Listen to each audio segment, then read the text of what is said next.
Hi everyone, FIDE Master Dennis Monokroussos here, and today we're going to take a look at some viewer games. So this first game is game Shaw against Kazio. I'm not sure if that's how to pronounce his name. Katsio.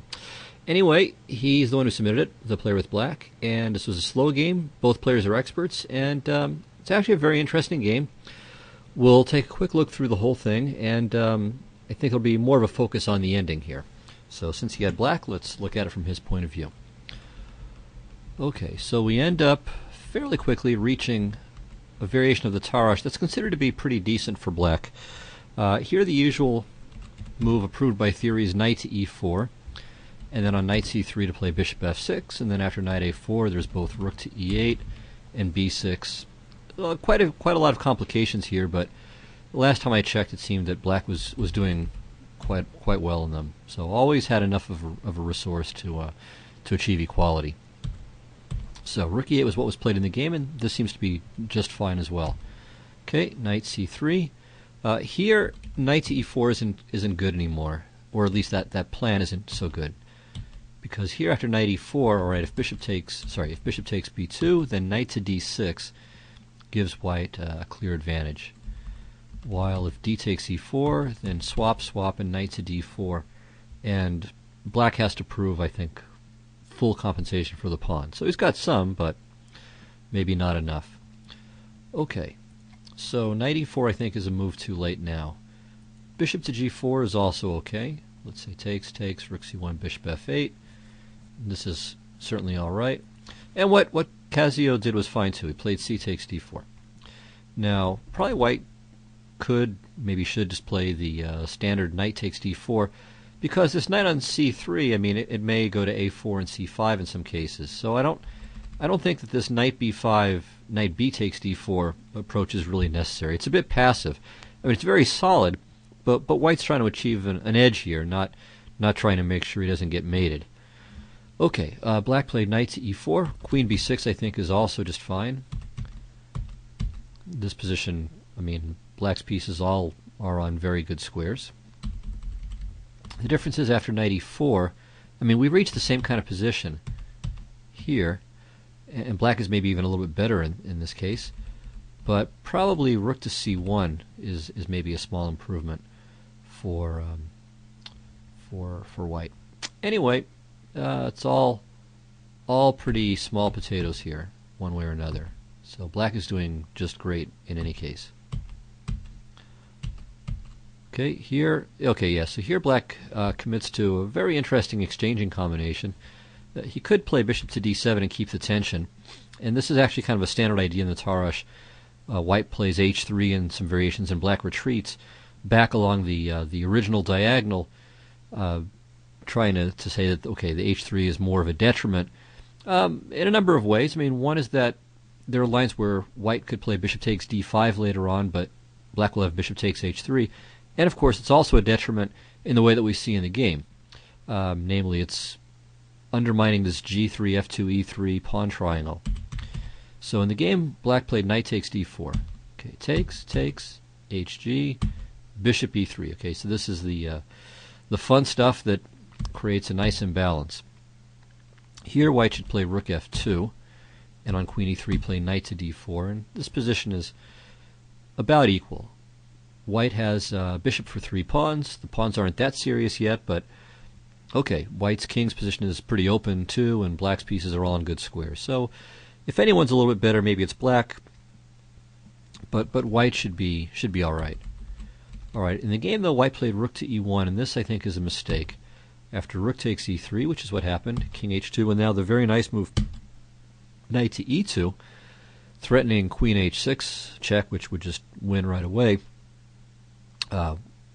Black has a serious edge here, and the basic problem is that in the game after rook takes e2, we see that there are these rook e2, queen h6, queen c1 ideas, and after that white is kind of scrambling to stay alive.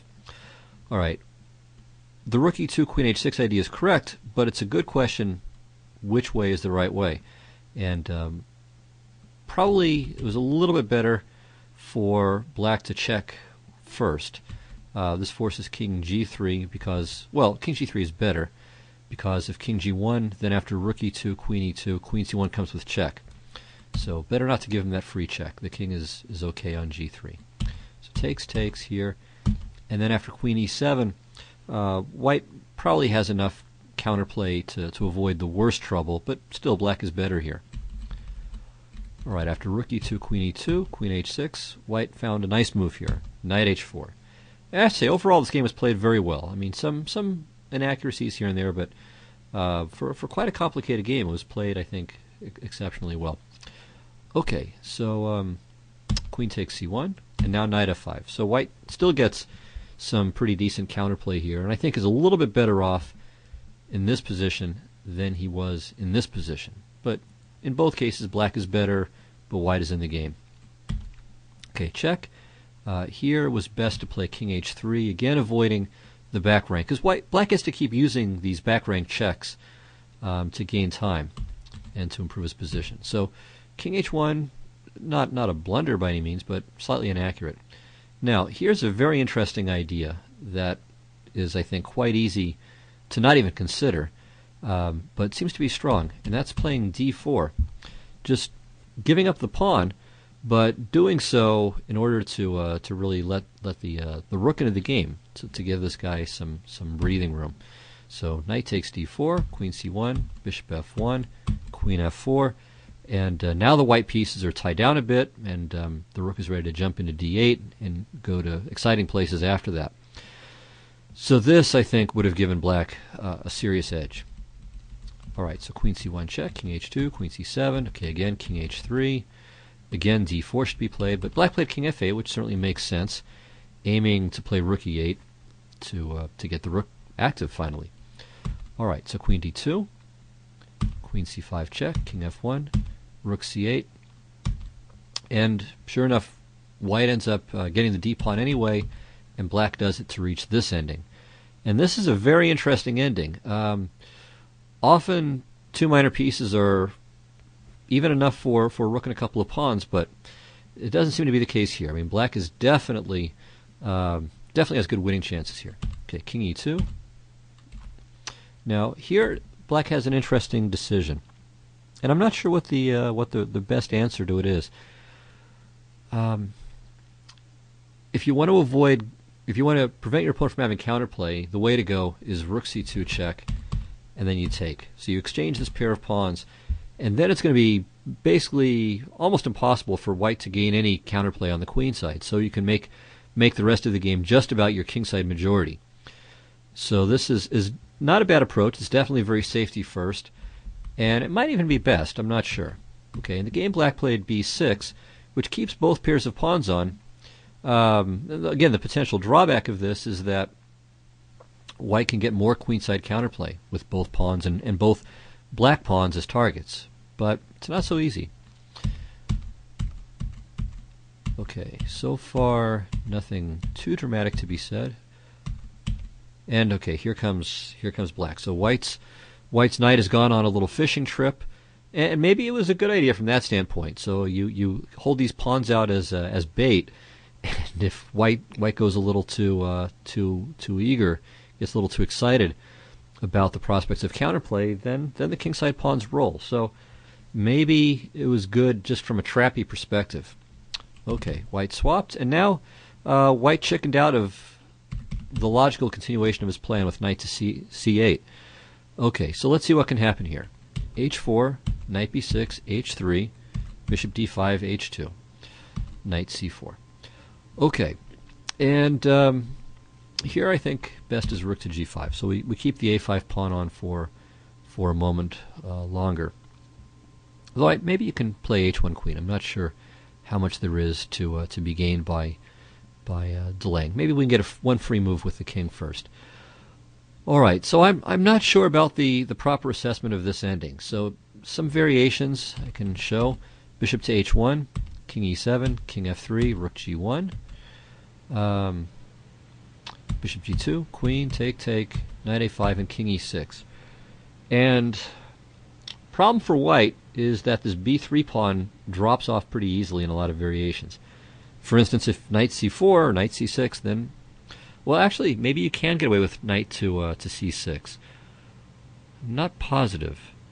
So I mean, the point is that on rook h3 check and rook takes b3, there's knight to d4 check, but maybe black can play king to d5 or king to d6. Let's say king d6, knight d5, king d5, the knight runs, and then we have rook to h3 check and rook takes b3, and that's probably winning. So I suspect that black is winning this ending, although I'm not 100% sure. Similarly, after bishop to b7 here, instead of bishop to h1, again king e7, knight e3, rook g1, and okay, now we again cash in, and after king to e6, similar ending. This time at least knight to c4 doesn't immediately drop the pawn, although after rook to b1, black can't play, or white can't play knight to d2 because of rook to b2. And if knight f3, hoping for the fork, rook takes b3 and the fork is illegal.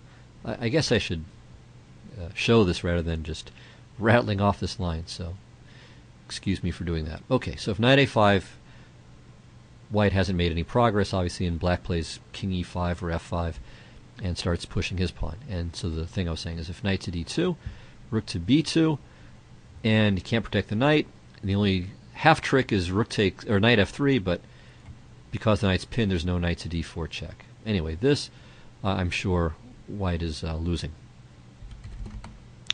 Okay, so the point was, after knight to c8, the h-pawn runs, and black is probably winning. So he plays knight to c6, bringing the knight back to the rest of the game. Well, here I think black should just keep going. I mean, passed pawns must be pushed and all of that, so let's run this guy as far as we can. And here black can even be cute and play king to e7, since knight takes g1, h2, the pawn promotes on one square or the other. So bishop to d5 now threatens to take, so rook to g2, knight to d4, rook to d2,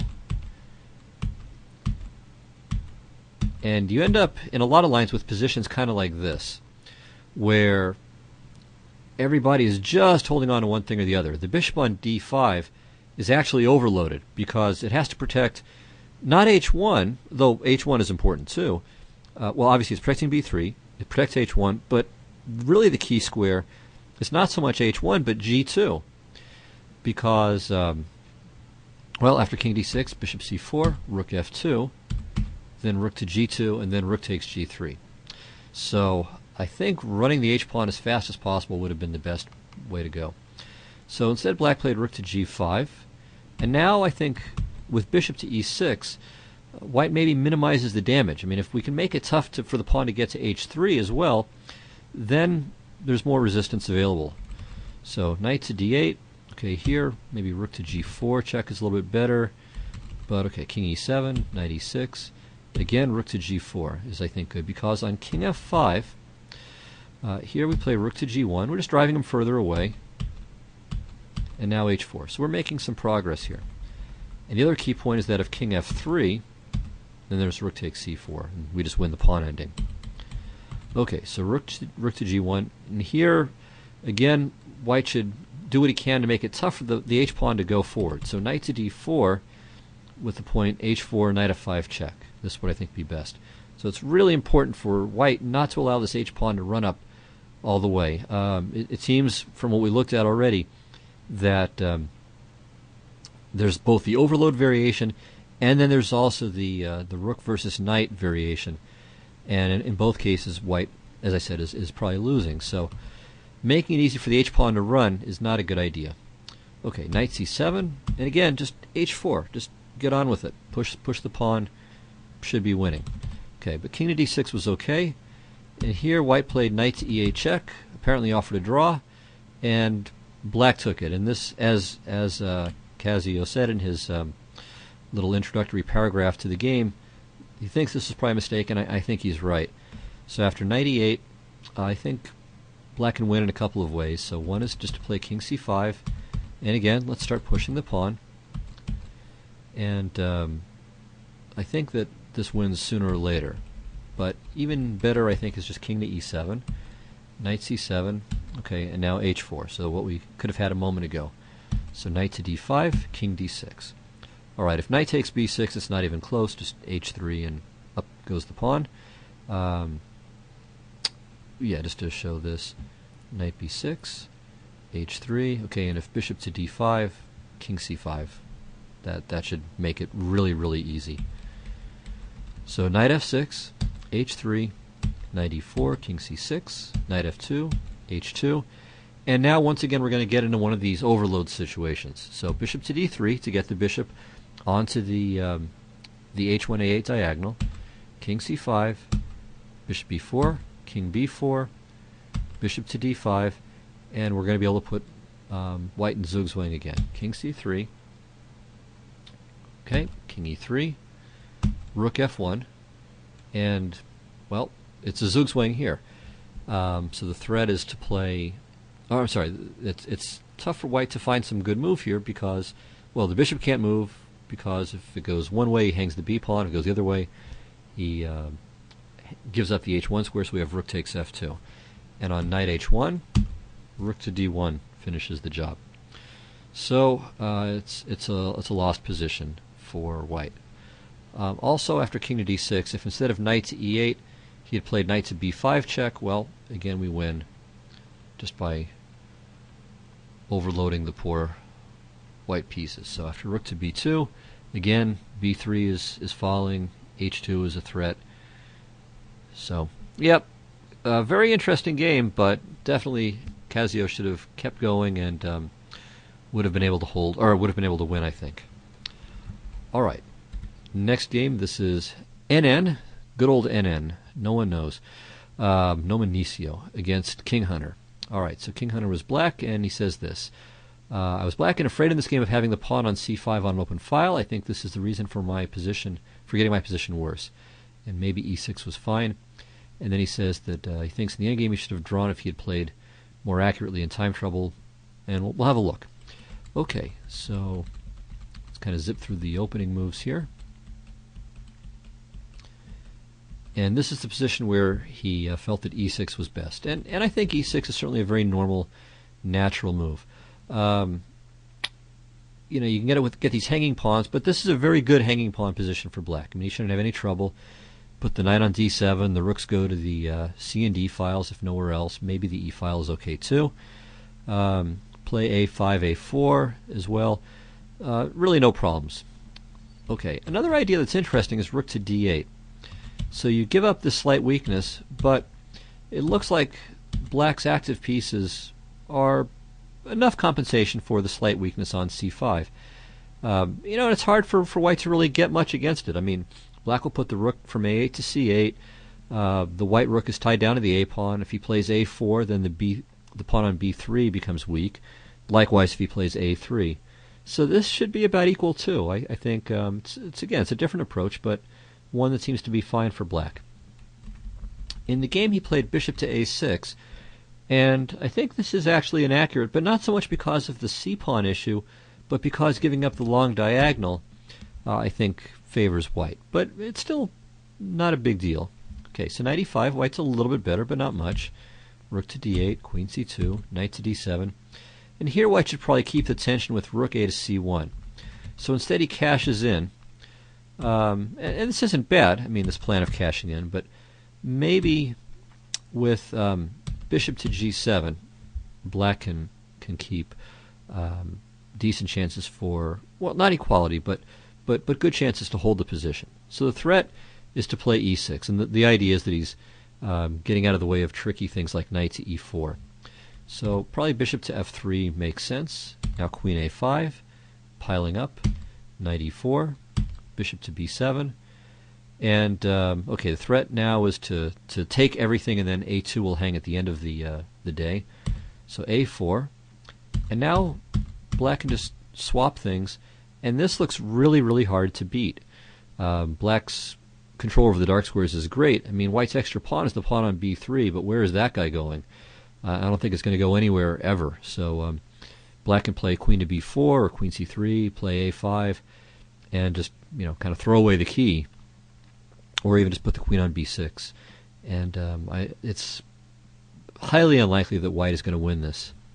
Or if he does, it's certainly not going to be because of his extra pawn. It'll be because, you know, he finds play somewhere else and black is inaccurate. But black should never lose that position, I don't think. So instead he cashes, where he makes this exchanging combination. But now, I mean, this is actually quite good for white. So it's a clean extra pawn. The pawn on c5 is still a bit weak, and the white knight should be a very good piece. Here I think black should play queen to a6, eyeing the target on a2. Queen at a6, the problem with this move is it's making the queen passive. I mean, the queen is the worst blockader most of the time. I mean, maybe if you have no other pieces, you have to blockade with the queen, but usually it's a lousy blockader because anything that attacks it, of course, breaks the blockade. So here I think white should play rook to d3, and then knight to d2, and then put the knight on e4 or c4 and break the blockade. So instead white played e4, but this is, I think, not a very good move because, of course, bishop to d4, and now this bishop, which was really doing nothing, has suddenly found its way to a pretty good square. Okay, knight to d2. Black played queen f6, but an interesting idea is f5. Going for counterplay. I mean, let's make this bishop on d4 useful. So e takes f5, rook f8, and now all of a sudden, black's position's got some life. It's got a little juice in it. So white is still better, but black has counterplay. All right, so queen f6, knight c4, and now I think queen f3 is not such a bad move. This queen is really annoying. I mean, you can't get it out of there because if rook to d3, queen takes e4. If queen to d3, then you're hanging f2. If knight to d2, then you're hanging f2 yet again. And yeah, this is just kind of a nuisance. So here, all of a sudden, black is okay. He's not equal, but well, actually, I shouldn't be so quick. I mean, maybe the position is equal at this point because of the tactical problems. Maybe white can play rook f1 and then knight to d2 and try to evict the queen. And I guess if that can be done successfully, then white can start to reload and hope to consolidate the edge. But that would have been a very annoying move for white to face. So after h5, okay, now white can take care of it. Probably king to g2 is the easiest way. Okay, queen e2 I don't like as much. I mean, again, let the king take care of itself. You know, and you get out of the d4 g1 pin, and you cover h3 as well, while leaving the queen open to do other things. All right, so h4. Okay, and now white plays king to g2, which is certainly reasonable, but actually knight a5 is pretty good, jumping into to c6. But in general, king g2 is the right kind of move to play in positions like this. Okay, king g7, and there's knight a5 anyway. Rook h8. So again, going back here, maybe h4 is also worth considering, but king to g2 is good too. Anyway, going forward. Okay, after knight to c6, black got a little too excited and played h takes g3. The problem with this is that after f takes g3, which is what white played, it's a very good move.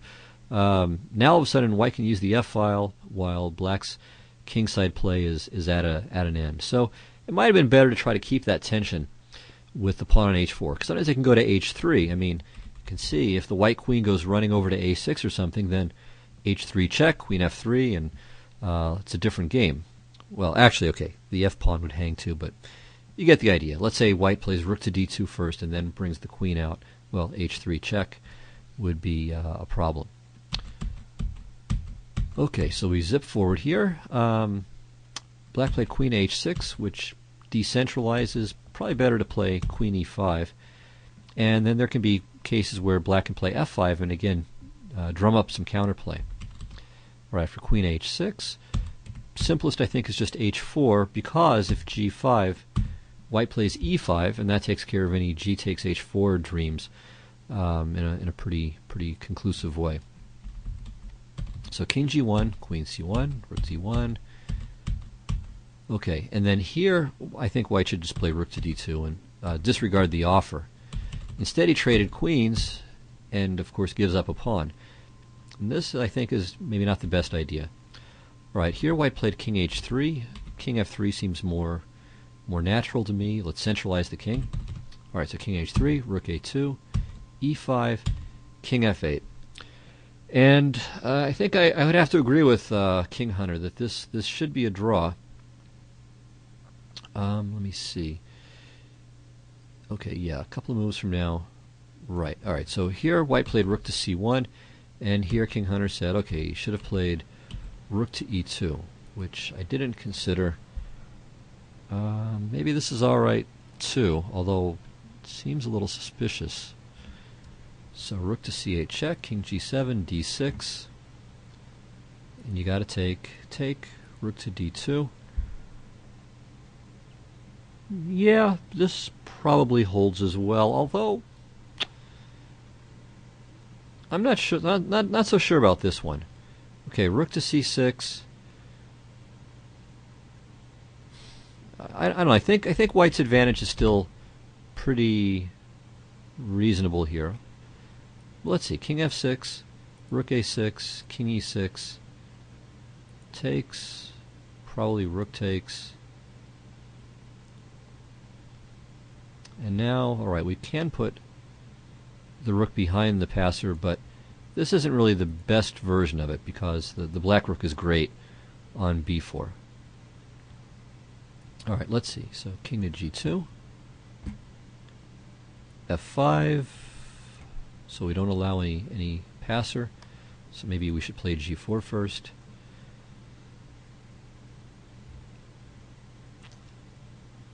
But I think black should probably hold this.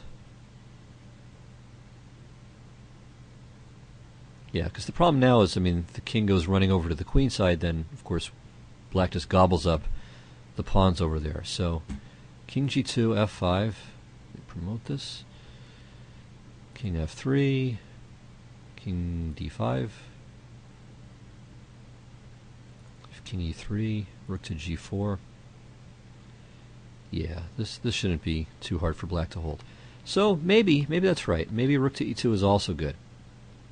Alright, well, let me go back to here before white played rook to c1 and look at a couple of other possibilities. So, one idea is to play d6. Now, king e8 is possible, or you can just take, king e8, rook e1, king d7, so activate the king.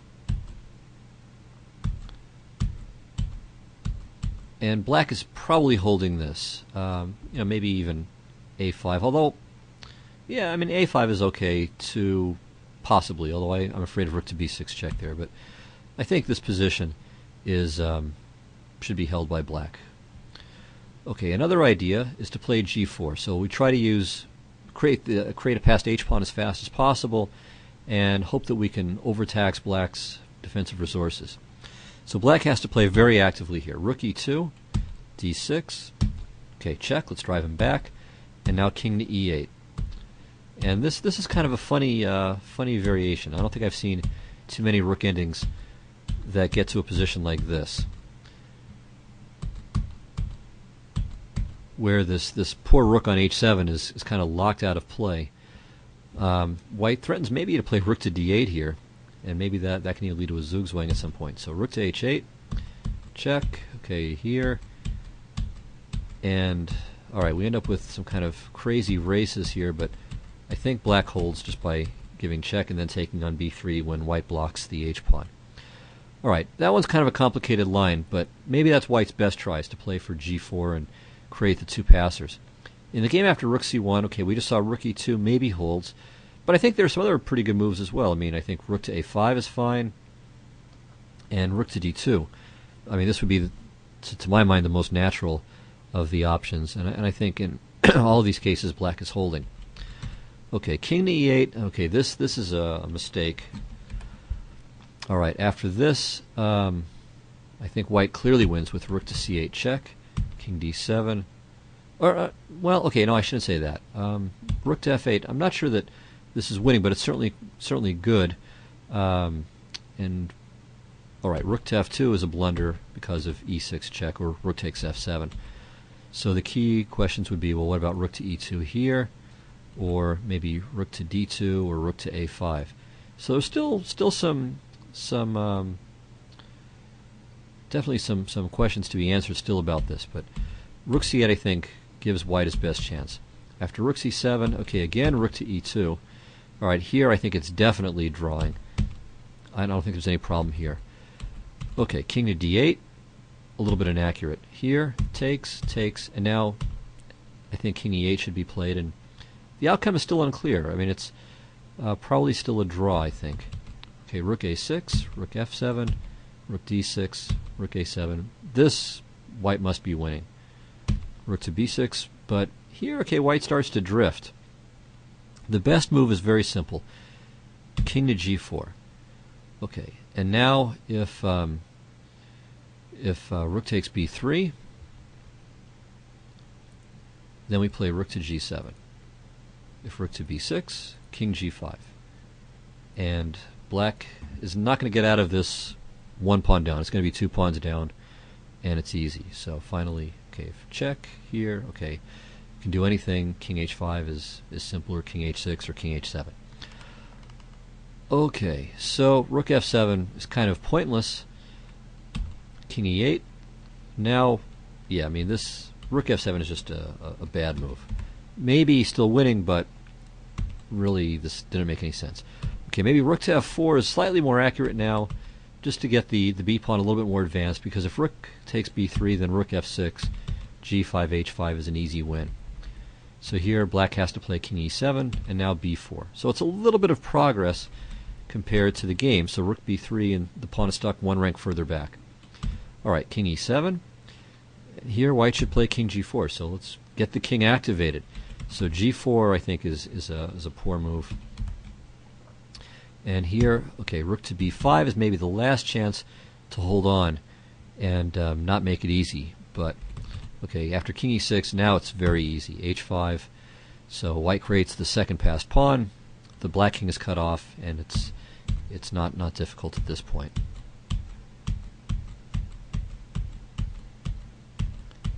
And black gave up here without waiting for white's reply. I mean, white just pushes the b pawn, and it'll be a simple win. So for instance, king g6, b5. Okay, you can never take. And then here, okay, white just makes one waiting move with king to g5, and now b8 queen, and wins. So yeah, black definitely had a chance to hold that. I mean, it still was a bit unclear. I mean, white can try a lot of things, but probably he was holding. So he just played the position a bit too passively, and gave white some chances. All right, on to the next game. Okay, this is submitted by Rags to Rooks, who again had black, and it says okay, he's playing someone about the same rating.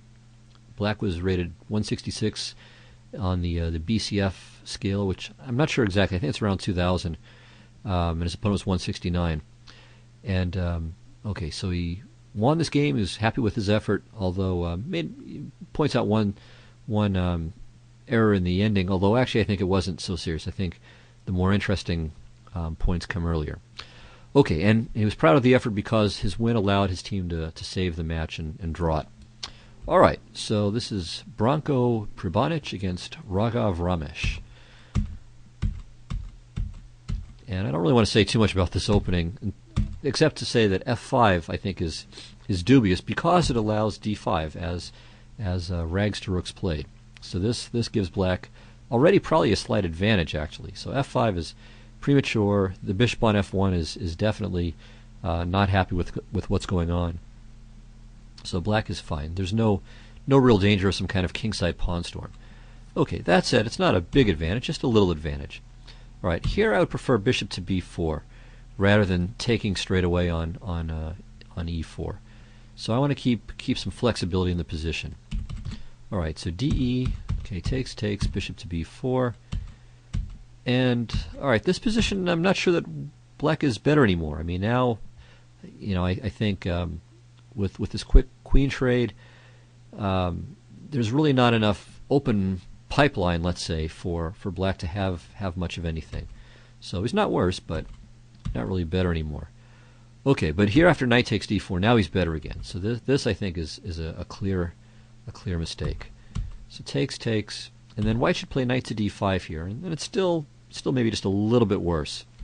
Okay, but after knight to e2, rook e8, all of a sudden he just loses a pawn, and now black is definitely better. Actually, no, I take that back. He's not losing the pawn because he will win the pawn on d4, but the pawn on f5 is very, very weak, and the center opens up favorably for black's pieces. So Yeah, this is definitely not the way for white to have played this.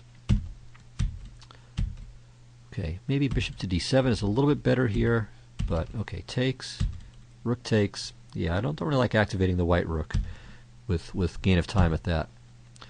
All right, still, I think c5 and then b5 gives black an edge. b5, it looks like the same thing, but there's actually kind of a neat point. So let's say that black plays this with the idea of playing c5 next. Well, white has a neat tactical idea. Could have played a4, and on c5 played a takes b5. So here white has 2 pawns for the piece, but it's going to be 3. I mean, he's going to take the d pawn whenever he wants to. And with b4, b5 coming, I mean, it's actually kind of unclear. In fact, it might even be the case that white is slightly better here. So, okay, this is hard to see. I mean, it's not a simple. Well, it's tough to see the idea, and then tough to psych yourself up into playing it. But there is a general moral of the story, which is that you should make this more forcing move first. I mean, you've got the chance to play c5. You want to play it. It happens with tempo, so just make this move first. After b5, I mean, you're giving possibilities like b4. I mean, you're giving your opponent much more flexibility. So make c5 right away. All right, and knight to b3. I mean, this isn't so bad either. I mean, it's giving up this good square on c5. Whereas, okay, here, I mean, there's no knight to b3. Well, okay, let me think. I mean, maybe you can play it, but then you always have to be aware of c4 tricks. So it's precarious at best. And of course, black can just play b6 also and lock this knight on this not very good square. Okay, so b5, knight to b3, bishop b7, rook f2. Okay, here rook to e5 looks good. Threatening the f-pawn, or at least threatening the f-pawn, and of course preparing to double rooks, also preparing c5, also stopping knight to c5. So rook a to d8, knight c5. Okay, again, even here, rook to e5 is pretty good. I mean, this trade is not so bad for you. His knight on c5 is very good, so I wouldn't mind having it exchanged for the knight. And then we're ready to play knight to c5 or c5, c4, and then knight to c5. Okay, so bishop to c8. And now there's some tactics. So white could play rook to e2 and probably maintain equality now. So I think with all of the tricks, with the back rank and the pawn on a6 and so on, he can save his f5 pawn and actually come out of this okay. Alright, so instead he played king to d2, and now black took, taking advantage of his own bag of tricks. Rook a to f1, takes, rook e5, b4. Okay, so now we have another interesting moment in the game. Black's up a pawn, but this knight on c5 looks quite good. On the other hand, the pawn on d3 is not the greatest pawn in history, and the d-file in general is a real asset for black. Here I think the best move would have been a5. So we can make this exchange first, or even play a4 and fix the pawn on a3 as a potential target down the road. So I like this idea, and we can just kind of enjoy the advantages of the position, and worry about the knight on c5 later, or maybe just work around it. All right, well, black decided to play rook takes c5, so a little exchanging combination. But the problem with this is that I think white actually is coordinated pretty well here. I'm not sure that this is really the best way for white to play. And in fact, I think as this goes, white should be able to hold this ending. Okay, here white played passively with rook to d2. I kind of prefer a4. I want to swap off these pawns on the queen side and create more open lines for my rook, so I can play rook a2 and stay active here. So I think white has pretty good drawing chances here. So instead, he played rook to d2, okay, c6, king e4, and then here I would have liked to play g5 check. So if the king goes back, well, then I'm happy. I play king e6, and he's pushed back a bit. If he goes to f5, well, the problem is after rook to e3, I mean, my rook is in, and white's king is a little bit funny looking there. I mean, it could find itself getting mated, or at least, I mean, well, we've prevented d5 because of rook to e5 check, and there are other ways in which the king could get in trouble. Maybe not mated, but it's it looks like it's gone a little further than the rest of the position warrants. Okay, so rook to e1, and now a good move, d5. So white wants to activate the rook, wants to trade off pawns on the queen side, and this gives good drawing chances. Maybe black can play the funny rook to e5. This actually looks like a pretty good idea, and maybe this keeps some advantage.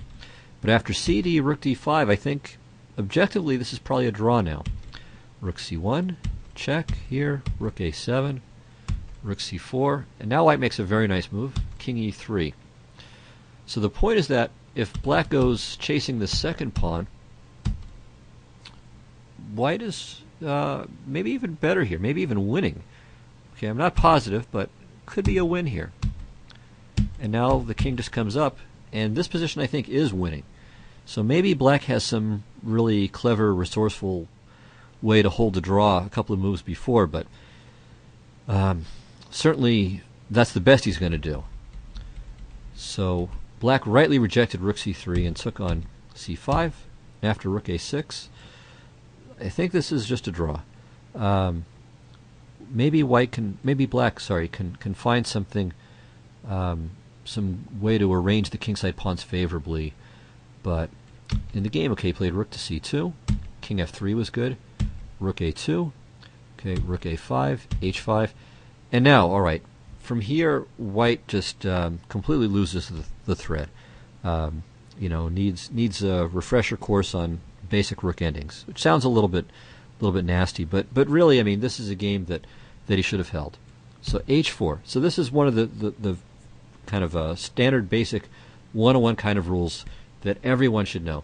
When you've got these pawn down situations, you want to put a pawn on h4, put a pawn on g3, so you get more space that way.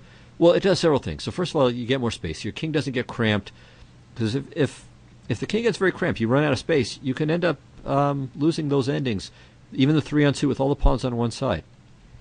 So that's first. Secondly, you want to make it as difficult as possible for your opponent to get a passed pawn. So with the pawns on h4 and g3, unless black can just win one of the pawns with some kind of an attack, the only way he's going to create a passed pawn is by playing g5 and then h4, and once all the pawns are traded off, it's a draw. So h4, and then we get to the business of trading off the queenside pawns. I mean, that's really the key thing. White wants to arrange the kingside as securely as possible, force the trade of the a pawn for the b pawn, and then it's just done. It's just easy. So instead he plays king to g3. All right, it doesn't ruin anything, but doesn't really make so much sense either. It's definitely not as economical as h4 and g3. Okay, black played rook to b2. Again, h4 would be the way to go. Okay, he played rook to a7. And here, okay, h4 check would have been a nice move. So if king h4, rook takes g2, and now we've got a passed f pawn. So we've made some progress. And in fact, white even needs to be careful that he doesn't get his king mated with something like king h6 and g5. Okay, so instead he played king h6, giving another opportunity for h4, which wasn't taken. So king h2, and now h4. Okay, so now black has made definite progress. The white king is very passive now. This is not good. So now it's definitely progress for black. But I still don't think it's a win. White should play a4. So trading off the queenside pawns, this is hugely important. And it should be enough to draw. So for instance, if rook a2, a5, b4, rook b7, and if rook to a4, white's just going to play a6, a7, a8 until he captures. So takes, g5, and this should still be a draw. Okay, it would have been a lot nicer with the pawns on h4 and g3, but white should hold this still too. Okay, in the game, white plays rook to a8, and okay, black plays g5, which is a little bit more progress. And again, a4. You got to play this. All right, after rook to b8. Okay, now you don't get a4 anymore. Okay, so now it's much tougher. King g1, king f5, king f2, king e5. And all right, the white rook is on the best possible square because it hits the b pawn and it hits the pawn on f6. So probably he should just make some waiting move, play maybe king to e2 here. But instead he plays rook to b8, and now king f4. Okay, of course, black could play f5 anyway, so I'm not sure that this is really I'm not sure that you can save the game anymore anyway. So f5, king f4, but okay. Here it's just over. So again, you see the passive king. I mean, if the pawn's on g3, pawn's on h4, it's a lot tougher for black to generate a similar kind of attack. I mean, everything is going to be one rank further down, and it's just not as serious, not as dangerous. Here, though, with the king getting forced to the back rank, I mean, there are mating threats. So here, black is just winning. So white has to just sit and wait. And okay, here was the one comment about king to a2. And this would be much easier, but it really doesn't matter at this point. Rook to b5 is fine. All it's going to do is make the game take a couple of more moves, but there's still no hope at all for white. So there we go. Deserved win by black, or I should say, certainly a deserved loss for white, because he really could have held this. H4, g3, played for quick a4, and the game should be drawn. Okay, on to the next game, and once again, the submission is by the player who had black.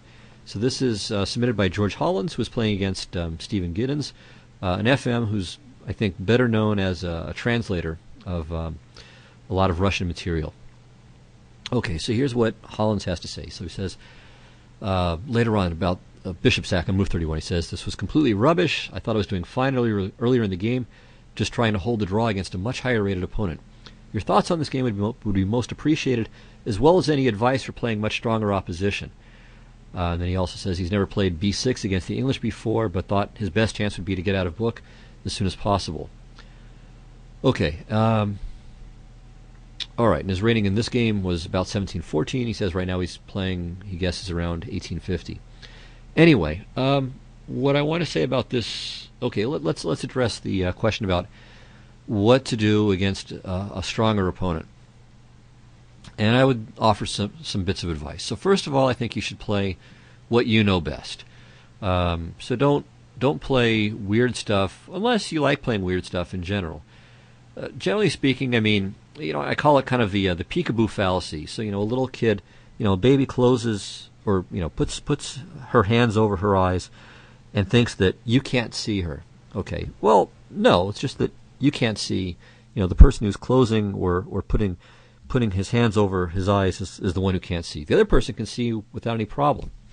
So I've heard from countless people, including opponents that I've played, that they played some bizarre thing because they figured, well, if they played what they knew against me, well, I would know it too. Well, possibly, but why think that I'm not going to know the strange sideline that you're playing? I mean, I'm the one who has more experience, so probably I know that too, and will beat you there as well. Or, whoever the higher rated player is against the lower rated player, chances are the higher rated player is either going to have more familiarity with the strange line or the sideline than you will. And secondly, if it's a sideline, often, though not always, but often it's because it's bad. And if it's bad, a strong player is generally going to be able to figure out why it's bad, or at least have a better chance of figuring it out. So play what you know best. I mean, don't close your own eyes. Keep your eyes open and give it your best shot. And the other thing is, okay, let's say you play your best thing and the other guy beats you. Well, then you've learned something important. So you've gotten to see what it is you don't know about that. Here's an important plan that your opponent came up with. So it gives you ammo to learn it better. It gives you something to use for the future when you see that plan the next time. So I would say it's much better to play what you know best. Okay, another thing is don't play to hold a draw, unless that's all you can get out of the position, right? Play your best. I mean, pretend this is someone who you can beat, because in fact it probably is someone you can beat sometimes, and certainly it's going to give you your best chance. I mean, if you play for a draw, then you're generally going to make little concessions, and these little concessions will add up. So just pretend that they're the Sophia rules, or something like along those lines. Just that a draw doesn't exist. I mean, just play the best moves you can play, as if you're going for a win. And this holds too, let's say, in a position where you're in a must-draw situation, or not a must-draw, but a situation where a draw is a great result. Even there, just assume that a draw is impossible, that you have to play, not for a win, but that you just have to play play the best moves you can. And okay, if it ends up a draw, fine, but you're playing to win, whether it's white or black. Because, again, you're just making the psychological pressure you put on yourself to go for a draw and to kind of already accept that you're the worst player, that you're the weaker player, or that you're in the weaker situation. It gives you a real handicap that you shouldn't take on yourself. So in fact, I think you played a terrific game for a long time, and okay, I mean, I think you messed up the opening a little bit, but he messed it up back, and then after that you played very well for quite a long time. But I guess maybe the pressure of having to keep finding moves finally got to you. Okay, so let's have a look. So we have this English defense against the English opening. And, all right, so far so good. Everything seems to be more or less okay. I'm certainly not a big connoisseur of the theory of this. I don't think bishop f8 is the usual move here. I think c5 and knight to a6 have been played. And the bishop just kind of sits there, and black works around it for the time being. So these have both been played. Okay, so anyway, bishop f8, castles, c6, knight f4, knight a6. Okay, b4, trying to keep the knight out of play. But I think with knight to c7, you're still all right here. I mean, I would say, I don't know if you're equal, but I mean you're in the ballpark of equality. I mean, white has nothing more than, let's say, the traditional white micro edge. But after c5, now I think white is a bit better. And the problem is that we'd like to play knight to c7, but it loses to d6. So after knight to b8, I mean, we've kind of gone on this negative journey here, and white should play d6. So it's very committal, but it seems to be good. And it's important to note that after takes, black cannot play g5, aiming to just win this pawn, because, well, knight f to d5, let's say bishop takes d6, bishop g5, and this position is just hideously bad for black. Material is even, and black has not only problems with the king side and with this pin over here, but problems with the queen coming to d5, or more generally getting on the h1 a8 diagonal and picking up this rook on a8 because the knight can't go to c6. So for instance, bishop e7, takes, e3. Of course, it's also possible just to play bishop f6 and queen d5 and win the exchange, but you can just wait a move. Or even play knight to d5. And, okay, very shortly, knight takes b6 or knight to c7 wins material. So d6 would have been good. Of course, you don't have to take. I mean, you should play a6, giving your rook a little luft and trying to open the a file and give your knight on b8 squares. So something like this is better for white, but, at least it's a game. Still, I would definitely prefer to have white. But after a4, well, now d6, and now I think the position is equal. I think you're completely fine. I mean, this is basically kind of a strange Benoni, but one where I think you should be equal. Okay, maybe I would prefer this move order with g6 first, remaneuver the bishop to g7, and then do this. But what you did is just fine. More or less comes to the same thing. Okay, again, you could play g6. Okay, so here I think you've done just fine. I mean, you've put all your pieces on very good squares, and white has no clear plan other than the standard f4, e4, e5 kind of idea. But you should be able to either prevent this or be very well situated for when it does occur. So knight e5 is fine. I mean, you've got too many pieces that are fighting for e5. I mean, both rooks, the knight, the bishop on g7, and even the knight on f6 might like to use it. So making this exchange is very sensible. Okay, and so here, I mean, this is kind of a moment to come up with a plan, and black really has a lot of ideas that are available. One is to play h5, h4. Another idea would be to play knight to d7, and then maybe c4, trying to maneuver the knight to d3. It's another possibility. You can play, as you did in the game, for some kind of knight h5, f5 trick. Also, it might be interesting for black to play a6, maybe in some cases to swap on b5, in other cases to just keep the tension intact, and sometimes to play a5 just to lock up the queen side is another idea. So there are really quite a few things you could do here. And again, white only has the one idea, and you have such good control, I think, over the center that it really shouldn't work. Okay, so let's see what you did. So you played bishop to c8, which is okay. The bishop's not bad on b7, though. I mean, again, it's prophylaxis against f4, e5. I mean, you can get some pressure against d5, perhaps. But again, it's not bad. But I do think my preference would be for maybe some kind of knight to d7, c4, knight c5, or knight e5, d3 idea. But I also like throwing an h5, h4 first, too, as another possibility. Okay, so bishop c8, rook f to e1, knight h5, knight to d1, and f5. Okay, so this is also quite interesting. It certainly makes the f4, e5 plan a little bit tougher. Okay, now here, an interesting idea that I kind of like is knight h5. You could consider f4 in some cases, but there's also just playing knight f6 and just taking this very, very solid stance. But basically, the idea is to put your knight on a better track than it's on g7. Okay, so you played queen d8. I'm not sure that I like that, but it doesn't ruin anything either. But yeah, I definitely would have liked knight h5 better. And to be honest, I'm not sure how much I like f5. So it is a little bit. It does weaken the dark squares here. But okay, it's not so bad.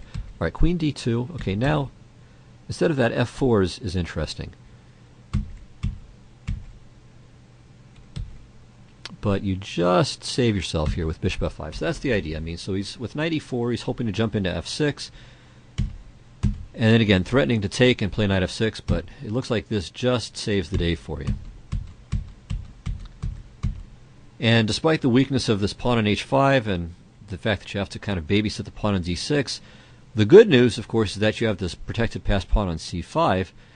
So this makes it very hard for him to ever get into a king and pawn ending. So maybe he's microscopically better, but really this is just a draw, I think. Okay. So in the game, he played queen to d2, which makes very good sense, aiming for h6. And then here, I think, with knight h5, you're holding on.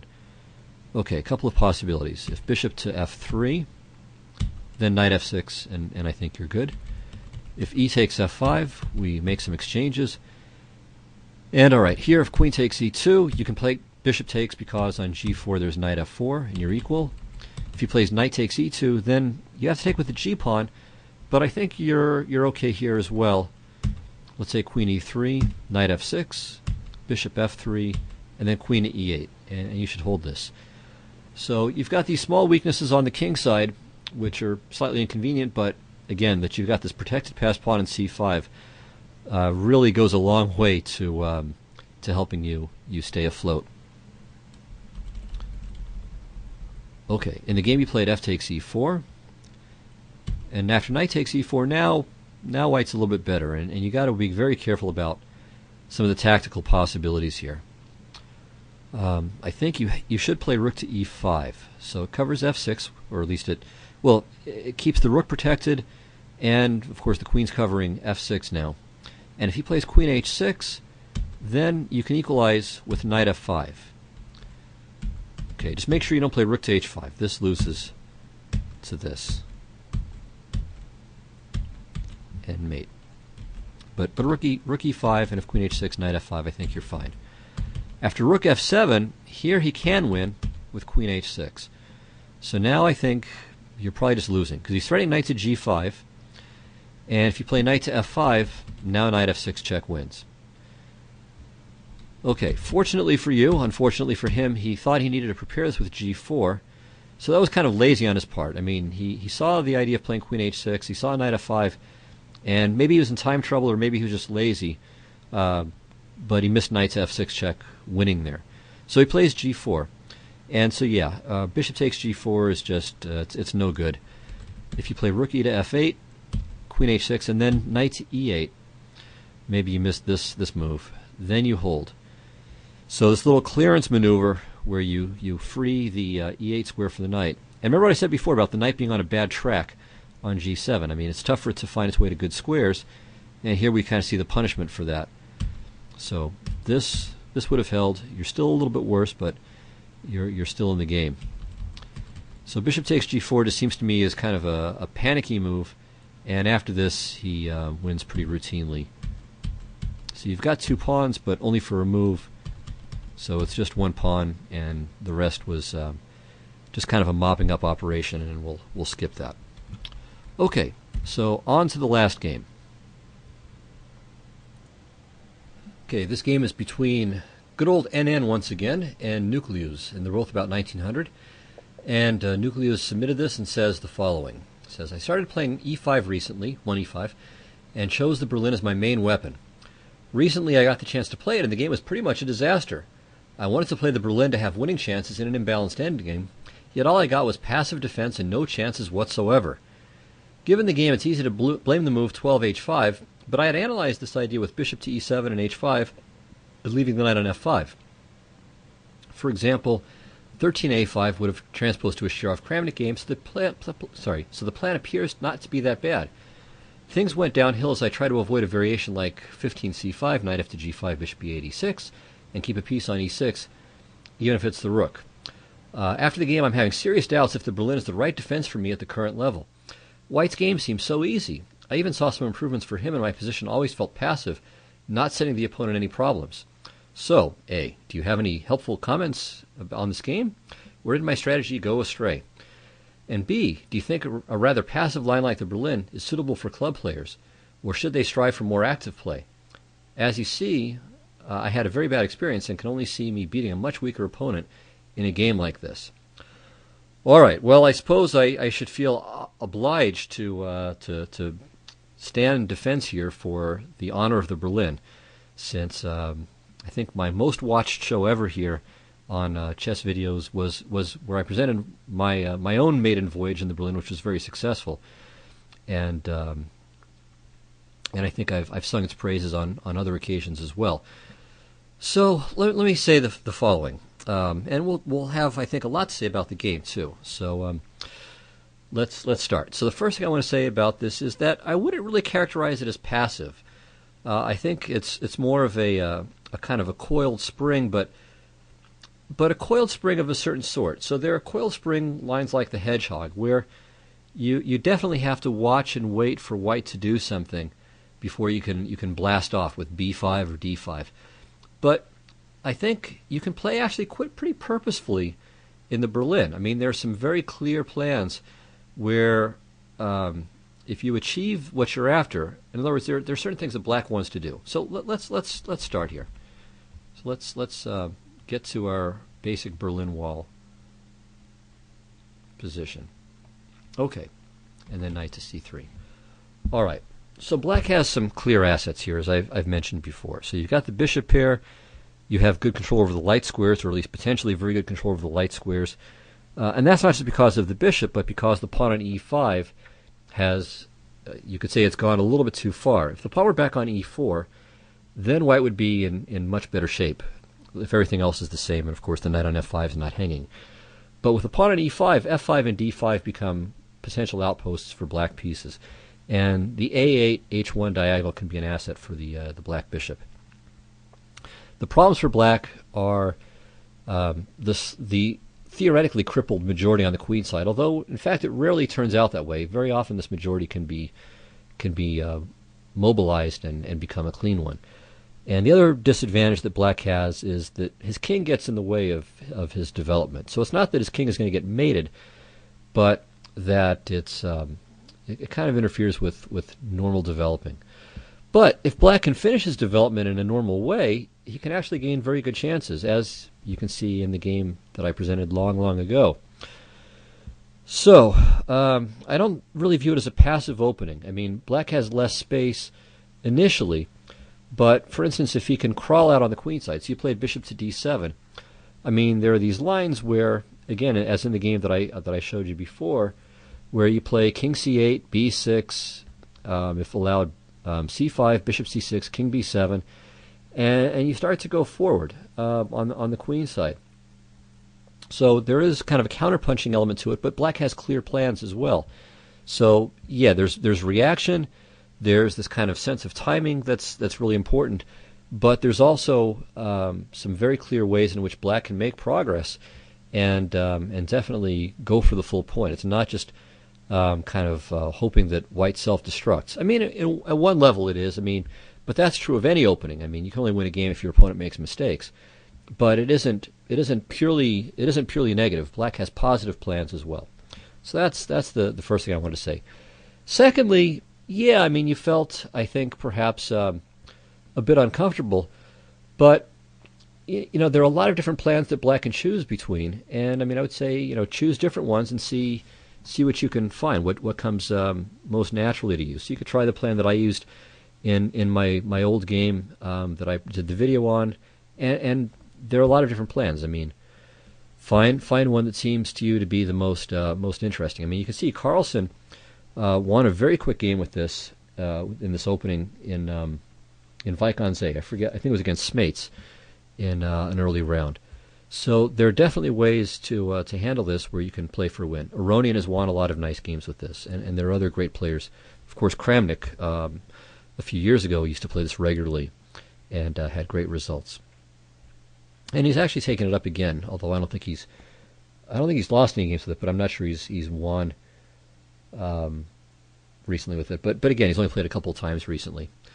Anyway, let's proceed from here. So your opponent played h3, and now, okay, again, my preference is for the plans with h6, going for king c8, b6, and so on, trying to unravel on the queen side.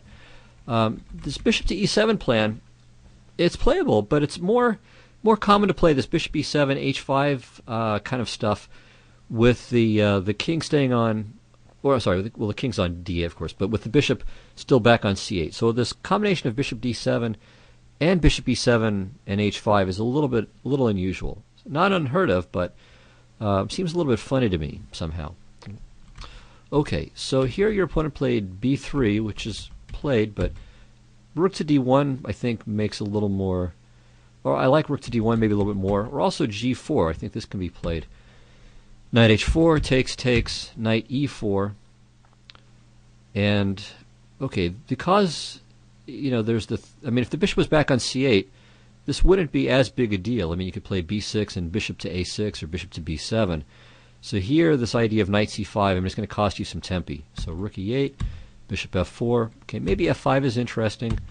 Knight c5, bishop c8, e6. Okay, there are a lot of different ways that white can play, but this is an interesting looking one, and it at least tries to exploit bishop to d7 as kind of out of place in this whole setup. All right, so your opponent just played more routinely with b3, and now we transposed into some other stuff. All right, so here, okay, I kind of like a5. Actually, a5 is interesting. I'm not sure if I like it. It's playable. If a4, king c8, and now we're heading into more normal kinds of bishop d7 sorts of setups. But white can play knight e4 and maybe just try to ignore it.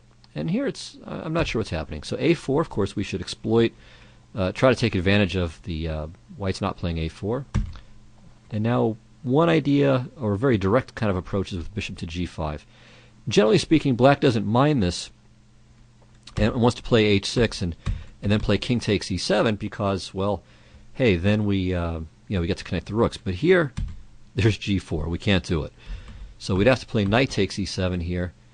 And okay, rook a to d8, and we have to play king c8. Knight c5, but actually this is maybe not so bad for black. So we've activated the bishop, the rook on the a file is working, so I think black is doing all right here. So anyway, a5 is an alternative, and it's an interesting one. Okay, so you played king to c8, bishop to b2, h5. Okay, it's another plan. Rook a to d1, and here, okay, a5. I kind of like this here. So we're preventing. Okay, well, let's think about what black is trying to do as far as development goes. Okay. If black wants to connect the rooks, he's going to have to play b6 and king to b7. If he wants to play king to b7, he's got to protect the bishop on d7 first.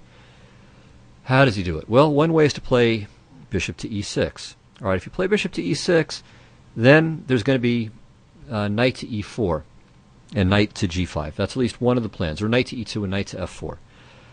Okay, so that may or may not be so bad. Um, and we have to figure out, well, what do we do in that case? Do we allow him to take on e6? You know, how do we handle it? Do we go for a4? Do we go for c5 and c4? Okay, whenever we play c5, which stops knight to d4, then white will usually bring the knight back and try to put the knight on d5. So all of these things kind of need to be taken into account. Now, one thing is, let's say we've played b6 and bishop to e6, and white plays knight e2 and goes for knight f4 or knight to d4. Okay, we play c5. C5, he can meet with c4 very often. But if we've played a5 and he's played a4, then his queenside structure is a little bit looser. So it's often good to kind of flick in a5 just to make this this part of the board, make his queenside a bit more vulnerable to attack. So let's say a5, and he's got a choice now. He can play knight to e4, just ignore it, or play a4. Okay, knight e4, for instance. This was played in a game between a player I've never heard of, Ryabazhev, against Yemelin, who's a decent GM. So white played knight e4, a4, c4, b6, bishop c1, rook e8. So just a nice or not passive, but a nice temporizing move. So white's not threatening anything right away, and maybe black can retreat the bishop from f8 if he wants to, or certainly at least exert some pressure on this e5 pawn. So bishop to g5, c5. Okay, white takes, and plays knight c3, so this is all according to Hoyle, but black takes, plays bishop c6, and black is doing fine. Okay, white gets his knight on d5, but it doesn't really do very much. Rook to d7, and now rook to a3, and black has got his counterplay. If rook to d3, the rook's kind of loose there, so there might be tricks with b5 and c4, or bishop to a4. So black is actually a little bit better, and in fact went on to win in another dozen moves. Okay, so a5. Another idea is to play g3, likewise disregarding the potential threat of a4. But a4 is not a threat, of course, till the knight moves. So white is not rushing to play a4, which compromises the structure a bit. Now, in a game between Shirov and Kramnik played the very unusual rook to a6. I don't think I've ever seen this maneuver in any other games, but it's kind of interesting. So in some positions, he may play c5, and the rook might operate on the third rank. Maybe in some positions, you could even consider rook to b6 and rook to b4. It looks a little bit crazy, but it's possible. So this is just a very unusual and interesting move. Okay, Shirov played bishop to c1, again preparing to swing the bishop to g5. Rook e8. So again, we see this idea, and of course it's prophylaxis. I mean, bishop to g5. Well, actually, no, he can't. He can play it because takes, rook e5, knight f7. In fact, this is what happened. So Kramnik played bishop to b4, and now knight to e7. So he's going to swing the knight to g6, or in some cases go to d5, and even more importantly, he's clearing the path for the bishop to go to f5. So in fact, white is a bit awkward here. He took, defended the pawn on h3 with king g2, and now after bishop to f5, black is better, and in fact, he went on to win this game too. The problem is if rook to e3, he hangs the pawn on c2. If rook to d2, there's bishop to b4. Okay, so finally, if white plays a4, then b6, and c5. Okay, so again, we've got this set up. White plays knight f4 to put the knight on d5, but it's not the end of the world. And now the rooks are going to connect. And the opposite colored bishop endings, I should say, are very often very, very easy for black to hold. I mean, winning is another story. That's not always going to be so easy, but they can even be won sometimes. Anyway, white in the game Morozevich against Ivanchuk played c4. He doesn't want to go for that ending, which is quite easy for black. So the game just went from here, and it's roughly equal. Ivanchuk held without much trouble. Never came close to winning, but was never really in any danger of losing either. So I like a5. All right, but b6 is not bad. Knight e4, and certainly now is a good moment to play a5. But you played c5, which certainly isn't bad either. Okay, so here the normal plan is to play knight to c3. There's also a game where where white played knight f to g5 and quickly blundered. So I'll just show you this. Rook f8, king h2, bishop c6. Of course, this was the whole idea. And now white went crazy with g4, which just loses. H takes g4, and white realized the blunder, played rook f to e1, but after g takes h3, black was just up material, and went on to win. The problem is that after h takes g4, rook h8 check wins a piece, because if king to g2, bishop takes g5 and the knight on e4 is pinned. And similarly, if king to g1, then bishop takes g5 wins because knight g5, rook h1 is mate. So after c5, knight to c3, a5, okay, white can play a4 and it's probably about equal. Or if knight to d5, bishop d8, a4, and now c4. So we've got this little trick. Yet another reason that it's often neat to flick in a5, a4. So rook f to e1, rook e8, rook e4, takes, bishop e6, and white had no advantage here at all in the game. Sachko against Hari Krishna played in Hanty-Mansisk in 2010. So black drew without any difficulty here. And maybe black's even a touch better there. Okay, well in your game you played a5 straight away, which is fine.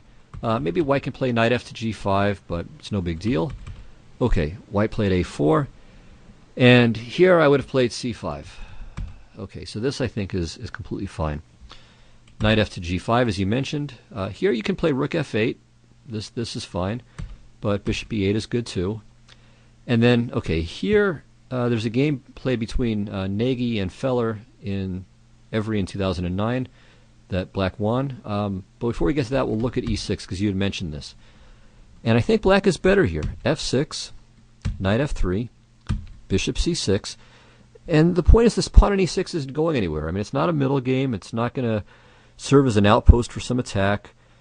And it's thoroughly blockaded. Let's say knight c3, king b7, knight to d5, rook a to d8, c4. So all typical ideas. But you can play rook to d6, and I don't see what white does. I mean, the queen side, it's frozen. And if anything, it can be better for you in the long run. The e6 pawn is just blockaded. And, you can try to start surrounding and winning it. Rook to e8 and move the bishop back. So I would prefer black here. I don't think there's anything to be worried about. Okay, so in the Nagy against Feller game, white played rook to d3, king to b7, and here, again, white got a little too optimistic. Played g4, which is, I think, not so good. Takes, and now, similar trick to the one we saw before. Bishop to c6. So on g takes f5, bishop g5 is great for black. And after f3, knight to g3. So probably this is what white missed. Knight takes g3, bishop g5, and black is better here. In the game, white played e6, black played c4, and now stands very, very well. So this is really good news. One idea for black is to swing the bishop to e7 and c5, of course. There's also the fact that the whole white queen side is going to collapse here. So black was in good shape and went on to win. Here, if f4, bishop to e7 is also good, with the similar point that if knight f5, c4 is great for black. Okay, so, after a4, I would play c5. So that's, whenever the white knight is left c3, it's always good to think about it, since white has to waste a tempo going back to c3 to get to d5. But also, more to the point here, there's the potential for playing c4 in a lot of positions. And, of course, we want to put the bishop on c6, where it stands well, even if that knight is on d5. Okay, so bishop to e6 is not terrible, but I don't really like it so much, especially in positions where white can easily force the exchange. Now, it can be played, but it's a more solid, it's much more of a going for the draw approach. Okay, knight f to g5, takes, and then here I think it was just kind of maybe a little gap in your knowledge of Berlin themes. because black doesn't really mind knight takes e6 so much. I mean, okay, I prefer to avoid it in most situations, but it's certainly a standard motif to allow the exchange. But you take back with the pawn, not with the rook, because if you take back with the pawn, I mean, you're really locking up the light squares pretty well. There are certainly endgames where white can still go on to win in the long run, in the very long run, with his kingside majority, but it's much harder for him to mobilize it with the pawn on e6. So I would make a constructive move here rather than rook to e8. I would play king to b7, and if he takes, it's no big deal. Rook to d7, rook a to d8, and we've got everything just covered here. Rook f to d1, king c8. And this ending is in fact very easy for black to hold. There's no real difficulty at all. There's no breakthrough. The black knight can be perfectly active. I mean, you can play c5, knight c6, or you can play knight to d5, knight to b4. And if anything, it's easier for you to bother his queenside pawns than for him to do anything on the king side. So this I think is a draw, and black doesn't even have to break a sweat to hold it. Again, in fact, maybe you have some very, very small chances, but really, if white doesn't go crazy, I mean, he shouldn't have any problem either. So rook e8 is a mistake just because it misses the point. We don't want to play rook takes e6 in the Berlin. Okay, g4.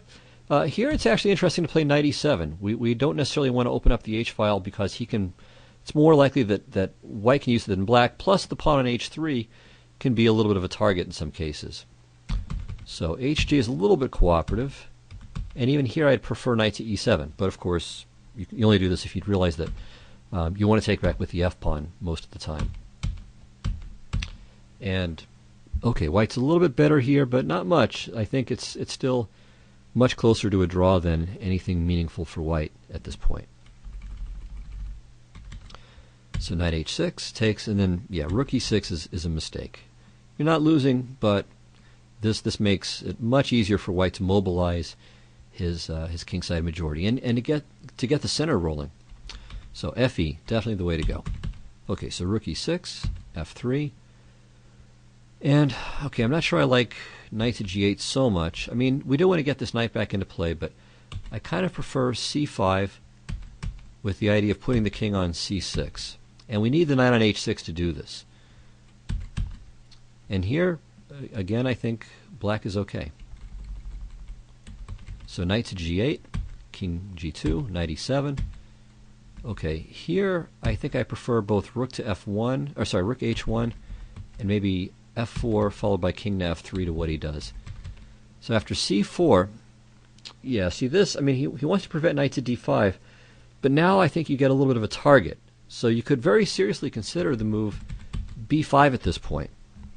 So CB, CB, and now if AB, rook to B8, you regain the pawn, and clearly, I mean, now everything is great. I mean, you've got pressure against the B3 pawn, your rooks are both quite active, and your queenside majority can come into play. It's better for him to play rook to H1, but even this isn't so bad for you. Knight to G6, rook H7, takes, rook to B8, so we activate that guy, rook to B4,